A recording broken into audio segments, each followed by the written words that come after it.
Assalamualaikum warahmatullahi wabarakatuh. Bismillahirrahmanirrahim. Alhamdulillahilladzi farada 'alaina as-siyama fi syahri Ramadan.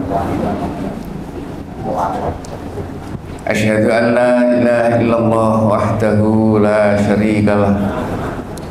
Wa asyhadu anna Muhammadan 'abduhu wa rasuluhu khairul anam. Wa ala alihi wa ashabihi wa man tabi'ahum ila yaumil qiyamah.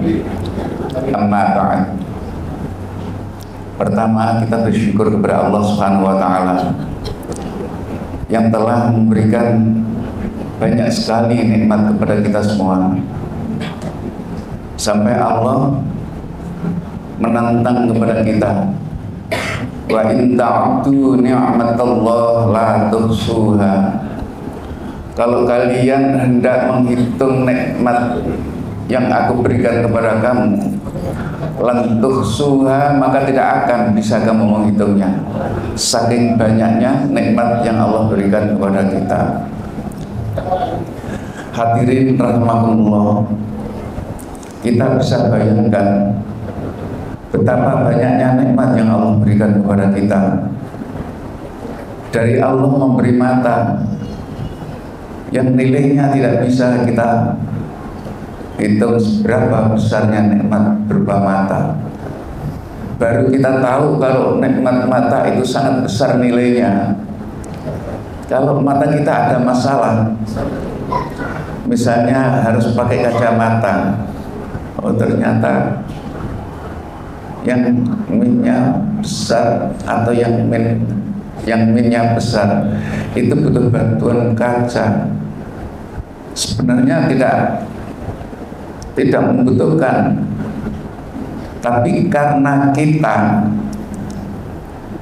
diuji oleh Allah, syukur nggak kamu saya beri mata, maka sedikit dikurangi, sedikit ditambah kekurangan kita. Hadirin rahimakumullah, berikutnya adalah nikmat yang tidak bisa kita ingkari. Ternyata Allah memberikan sebuah kesehatan yang ini sering diabaikan oleh kita.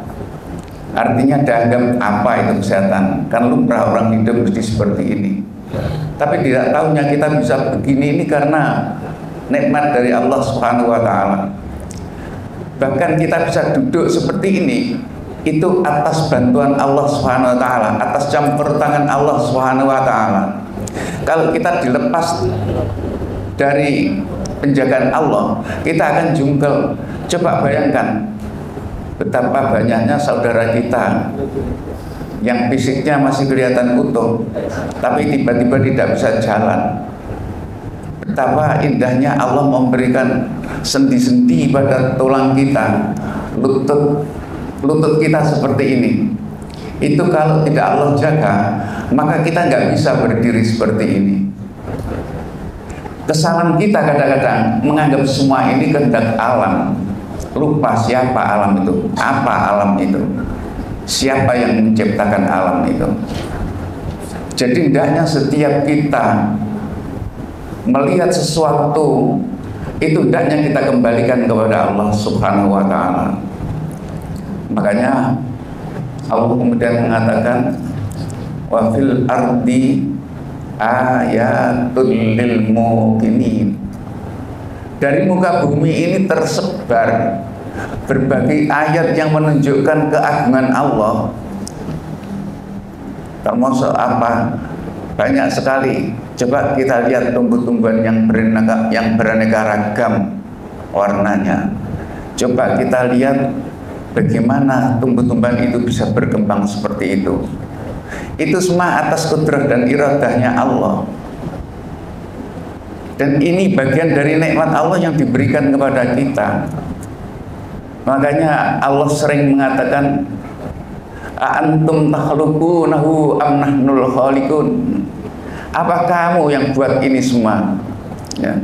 Apakah kamu yang buat ini semua? Kalau kita sekali-sekali baca surah Al-Waqi'ah, kemudian kita baca terjemahnya, itu menjadi terkagum-kagum. Iya ya, Antum tazra'unahu am nuzari'u. Itu juga siapa dulu yang menanam pohon jati? Am nuzari'un, apa kami yang menanamnya? Ya. Antum tahrusunahu, apakah saya atau kamu dulu yang menanamkan benih-benih itu semua? Semua mesti Allah Subhanahu wa ta'ala. Artinya Allah menciptakan kita ini sudah dibekali dengan berbagai kebutuhan kita. Dulu tidak mengerti kita, kira-kira wong Jawa iki ditanduri apa sing bener, sing dibutuhno apa.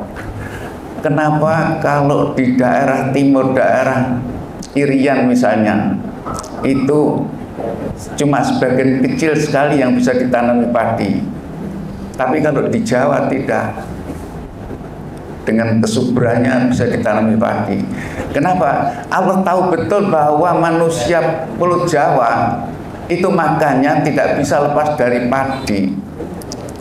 Jadi kadang-kadang kita berpikir, iya ya kenapa menungso nek esuk-esuk wis disarapi macem-macem tapi belum kemasukan beras, itu rasanya kurang puas. Ini sesuatu yang luar biasa. Artinya Allah patut kita bersyukur kepada Allah karena berbagai nikmatnya yang sesuai dengan kebutuhan kita, ya. Semua sesuai dengan kebutuhan kita. Yang menarik itu Allah menciptakan manusia dengan cara berbicaranya yang berbeda-beda. Misalnya, siapa dulu yang mengajarkan bahasanya orang Tagalog? Siapa dulu yang mengajarkan dulu bahasa Jawa? Bahasa Jawa yang sangat rumit. Kadang-kadang kita sendiri orang Jawa nggak bisa coro Jawa, itu yang luar biasa, ya. Jadi kalau dilepas gitu suruh curuh boso, itu kadang-kadang kuala-kuale, ya. Ya. Jadi yang mestinya orang lain dihormati, tapi orang lain justru dikoko, diri kita yang diangkat. Itu dulu siapa yang menciptakan itu semua? Kalau kita kembalikan semuanya itu Allah. Makanya Al-Quran itu mengatakan wa'allama Adamal asma'a kullaha thumma 'aradahum 'alal malaika. Allah mengajarkan semua pelajaran-pelajaran itu kepada Nabi Adam. Kemudian diadu antara Nabi Adam dengan malaikat. Dan ternyata malaikat mengakui kekalahannya, ya, mengakui kekalahannya. Sebenarnya kalau kita melihat Al-Quran itu dari berbagai sisi, itu kita jujur, oh Al-Quran itu di samping menanamkan ilmu pengetahuan, juga menanamkan akhlak yang tinggi. Akhlak yang mana yang tinggi? Bayangkan malaikat, itu kalau kita berpikir dari berbagai sisi, malaikat mesti lebih unggul dari kita. Tapi malaikat tunduk dengan kita. Kenapa tunduk? Karena kepatuhan kita kepada Allah. Karena kepatuhan malaikat kepada Allah. Malaikat tunduk, disuruh apa saja tunduk. Padahal kita jujur, manusia itu seperti ini, seperti kita ini. Loh, malaikat disuruh jaganen kae, aturan kae. Itu malaikat tidak pernah menolak. Itu yang luar biasa. Dan ini yang patut kita syukuri. Kembali lagi kita bicara soal syukur kepada Allah atas berbagai nikmat Allah. Jadi semua yang terjadi itu sesuatu yang harus kita syukuri. Syukur kepada Allah ini dengan apa?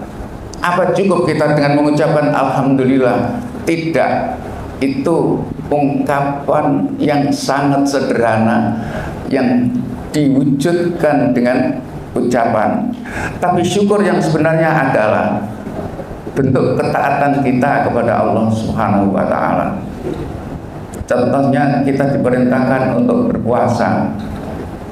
Ngerti nggak kira-kira kita apa hikmahnya kita berpuasa? Ternyata banyak sekali. Bagi yang ahli kesehatan bisa mengatakan hikmahnya puasa itu ini dan seterusnya. Kalau saya karena mempelajari dari sisi agama, maka puasa itu sebenarnya menanamkan pelajaran yang sangat luar biasa, sangat tinggi nilainya. Apa itu? Saya mengambil dalam sebuah hadis. Rasulullah itu mengingatkan, malam yada' qaulaz zur wal amal bihi falaysa lillahi hajatun fi ayyata ta'amahu wa syarabahu. Hadis ini populer, tapi sekedar populerkah atau kita bisa menerapkan hadis ini? Apa isinya hadis ini? Hadis ini mengatakan, barang siapa yang tidak bisa meninggalkan omongan yang tidak sepatutnya, tidak bisa meninggalkan perilaku yang tidak sepantasnya, falaysa lillahi hajatun fi ayyata ta'ama wa syarab. Bukan itu kepentingan Allah. Tidak begitu maksudnya Allah untuk kamu disuruh tidak makan dan tidak minum. Itu sekedar ujian latihan buat kamu. Taat enggak kamu diperintah Allah? Kalau kamu diperintah Allah ikut taat, coba dalam bulan puasa yang cuma 30 hari itu, jaga mulutmu, jaga tingkahmu. Sampai ada suatu hadis yang menceritakan seorang sahabat Mu'adz bin Jabal itu bertanya tentang agama yang luar biasa banyaknya. Selesai Rasulullah bercerita, kemudian Rasulullah nambahi, Mu'adz, apa kamu tidak ingin tahu yang lebih baik dari itu semuanya? Sudah barang tentu tertarik Mu'adz. Iya Rasul, saya ingin tahu apa yang lebih itu semua. Rasulullah kemudian memegang mulutnya. Apa mulut itu bahasa Indonesianya? Mulut. Iya mulut. Iya. Nah, kalau krominggilnya saya tahu. Tutuk ya. Pegang tutuknya. Kaget Mu'adz bin Jabal, apa maksudnya ini? Rasulullah berusaha, kuffa alaika hadza, jagalah ini Mu'adz. Mu'adz melanjutkan, apakah kita akan ditindak oleh Allah karena olah mulut kita? Jawab Rasulullah, kamu ini bagaimana? Kamu nggak sadar berapa orang yang tercebur ke dalam neraka jahanam karena olah mulutnya? Betapa banyaknya kerusakan di muka bumi ini karena olah mulutnya. Mulut seseorang, contoh, ada orang yang baik-baik, kemudian ada orang yang bawa ke sana sini mengatakan orang itu jahat terus sebenarnya. Dari mulut yang satu mengatakan orang itu jahat, tersebar kemana-mana sehingga orang lain mengatakan bahwa orang itu jahat. Kita baru sadar bahwa dampaknya mulut kita itu sangat besar sekali. Contohnya seperti itu, orang jahat padahal dia orang baik. Sehingga ada ungkapan itu yang luar biasa mengatakan bahwa sebaik apapun orang itu di hadapan orang yang benci kepada kamu, maka kebaikan itu tidak ada artinya sama sekali. Kenapa? Karena orang baik di hadapan orang benci, orang yang membenci mesti tetap jelek. Sebaliknya, sejelek apapun di hadapan orang yang mengagumi mesti baik. Dan itu karakter manusia. Manusia yang seperti apa? Manusia yang lupa dengan agama. Artinya, coba kita katakan apa yang disampaikan oleh Rasulullah, arinal haqqa. Ya Allah, tunjukkanlah saya yang baik itu baik. Kalau orang itu baik, katakan baik. Warzuqna tiba, dan berilah aku kemampuan untuk mengikuti kebaikan itu. Dan sebaliknya, arinal batila warzuqna ijtinaba. Kalau salah, tunjukkan itu salah ya Rabb. Kenapa Rasulullah mengatakan seperti itu? Karena kadang-kadang manusia itu dipengaruhi oleh egonya masing-masing. Wah, saya kayak ini bilang begini saja. Itu luar biasa. Itu ego yang harus kita kendalikan. Dan puasa itu tujuannya mengendalikan ego kita. Bisa nggak kita mengendalikan ego yang selalu mendorong kita, yang biasa disebut dalam Al-Quran itu ammar. Hadirin rahimakumullah, Berikutnya, karena Allah menyuruh kita semua itu tidak begitu saja, tapi sekaligus Allah akan memberikan keistimewaan dalam bulan Ramadan itu.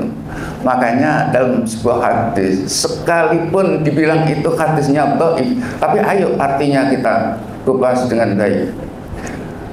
Katanya Rasulullah, man fariha bidukhuli Ramadan harramallahu jasadahu 'alan niran. Barang siapa yang merasa gembira karena datangnya Ramadan, maka Allah mengharamkan tubuhnya orang itu disengat api neraka. Ini hadisnya dhaif. Sebenarnya pengertiannya seperti apa? Pengertiannya, karena dalam bulan Ramadan itu banyak sekali Allah memberikan hadiah kepada kita. Sebuah hadiah, Allah memberikan bonus kepada kita. Bonus apa? Kadang-kadang kita bahas pokoknya esok gak mangan sampai sore kan wis poso, ya. Tapi bukan itu. Allah akan memberikan bonus kepada orang yang puasanya itu imanan wahtisaban. Puasa karena keimanannya, diperintah puasa saya percaya yang menyuruh Allah. Wahtisaban dan semata-mata mengharapkan ridho Allah. Kadang-kadang coba kita jujur, puasanya ini karena mengharapkan ridho Allah atau ada kepentingan yang lain kira-kira? Karena mengharapkan ridho Allah inilah yang kemudian Allah memberikan hadiah yang luar biasa. Apa hadiahnya? Ghufira lahu ma taqaddama min dzambi. Allah akan mengampuni dosa-dosa kita yang lampau. Kita bisa bayangkan enggak? Kalau seandainya dosa kita dari umur 15 sampai sekarang yang tetap ada catatannya dan itu semua akan ditindak oleh Allah, jadi apa kira-kira? Bisa bayangkan enggak kita? Inilah kemurahan Allah kemudian memberikan hadiah ghufira lahu ma taqaddama min dzambi. Yang lebih besar lagi, dalam bulan Ramadan ini Allah mengistimewakan suatu malam yang tidak pernah keistimewaan ini diberikan kepada siapapun sebelum Rasulullah Muhammad SAW. Apa itu? Lailatul Qadar. Ini merupakan hadiah yang luar biasa. Apa luar biasanya? Luar biasanya amal kita akan mempunyai nilai yang lebih besar min alfi syahr, daripada 1000 bulan. Bukankah ini hadiah yang luar biasa? Kemudian pantas kalau kita orang-orang yang punya akal berpikir, yang berpikir, kenapa ini sebuah keistimewaan tidak kita manfaatkan? Kira-kira semua sudah memanfaatkan apa? Ya cuma sekedar ala Lailatul Qadar itu apa? Ini benar, ini Al-Quran yang menegaskan firman Allah. Kalau kita tidak percaya dengan Al-Quran, siapa lagi yang kita percaya? Jadi kita patut bersyukur karena Allah memberikan hadiah kepada umatnya Muhammad yang ini tidak diberikan kepada selain umat Muhammad, selain Muhammad dan umatnya. Makanya nabi-nabi yang dulu dalam Isra Rasulullah itu diceritakan banyak yang meri kepada Nabi Allah Muhammad SAW karena diberi keistimewaan yang luar biasa. Hadirin rahimakumullah, saking istimewanya Lailatul Qadar, maka waktunya pun dirahasiakan oleh Allah Subhanahu wa taala. Ada yang tahu kira-kira kapan Lailatul Qadar itu?